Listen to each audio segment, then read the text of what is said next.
Assalamualaikum warahmatullahi wabarakatuh. Perkenalkan nami abdi Fajrina Istimahanani ti kelas 10 tilu. Di dieu abdi bade ngadongeng carita judulna Jakatarub jeung 7 Bidadari. Wilujeng nonton. Baheula aya saurang nonoman ngaranna Jakatarub nu cicing jeung indungna Bok Mila. Marenehna tatanen pikeun kahirupan sapopoe. Dina hiji peting, Jakatarub ngimpi kawin jeung bidadari gelis. Mimpi eta nyesakeun rasa bagja nu kacida. Dina hiji waktu, Jakatarub indit kaleuweung pikeun muru menjangan. Tapi buruanana direbut ku macan. Nalika balik, anjeunna kaget pisan sabab indungna parantos maot. Hatena kacida hanjeleuna sabab can sempet nyumponan kahayangan indungna pikeun ningali anjeunna nikah.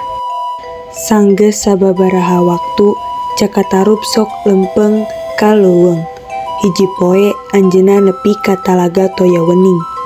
Tuluy ningali 7 bidadari keur mandi. Jakatarub nyumput sarta nyokot papakean bidadari nu warnana beureum. Sangken bidadari eta tu bisa balik deui ka kayangan. Bidadari nu teu bisa balik teh ngaranna Nawangwulan. Anjeunna nangis jeung nyarita, sing saha nu masihan papakean lamun lalaki bakal jadi salakina. Jakatarub masihan baju jeung nikah jeung Nawangwulan. Maranehna gaduh budak awewe jenengna Nawangsih jeung hirup bahagia. Tapi Jakatarub penasaran kunaon bisa masak nasi ngan ku satangkai padi. Waktu Nawangwulan nitah ulah muka kukusan, Jakatarub ngalanggar eta larangan. Akibatna Nawangwulan leungit kesaktianna jeung kudu masak biasa kawas jalma. Dina hiji poe, Nawangwulan manggihan papakean aslina di lumbung.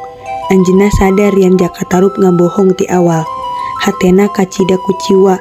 Tuluy mutuskeun pikeun balik deui ka kayangan, ninggalkeun Jakatarub jeung anakna. Tapi Nawangwulan masih mikanyaah ka anakna. Anjeunna pesen, lamun anakna hayang papanggih deui, Jakatarub kudu ngaduruk batang padi jeung nganturkeun ka gigir anakna, tapi ulah hadir di dinya. Jakatarub nalima sagalana jeung sadar yen kabohongan bakal kabuka, jeung akibatna bisa nyebabkeun kuciwa nu jero.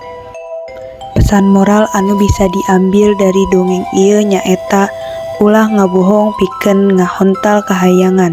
Kabeneran bakal kapanggih jeung bohong ngan bakal nyieun cilaka pikeun diri sorangan jeung batur. Sakitu heula cerita di dinten ieu. Semoga aya manfaatna. Kurang lebihna mohon maaf. Hatur nuhun. Wassalamualaikum warahmatullahi wabarakatuh.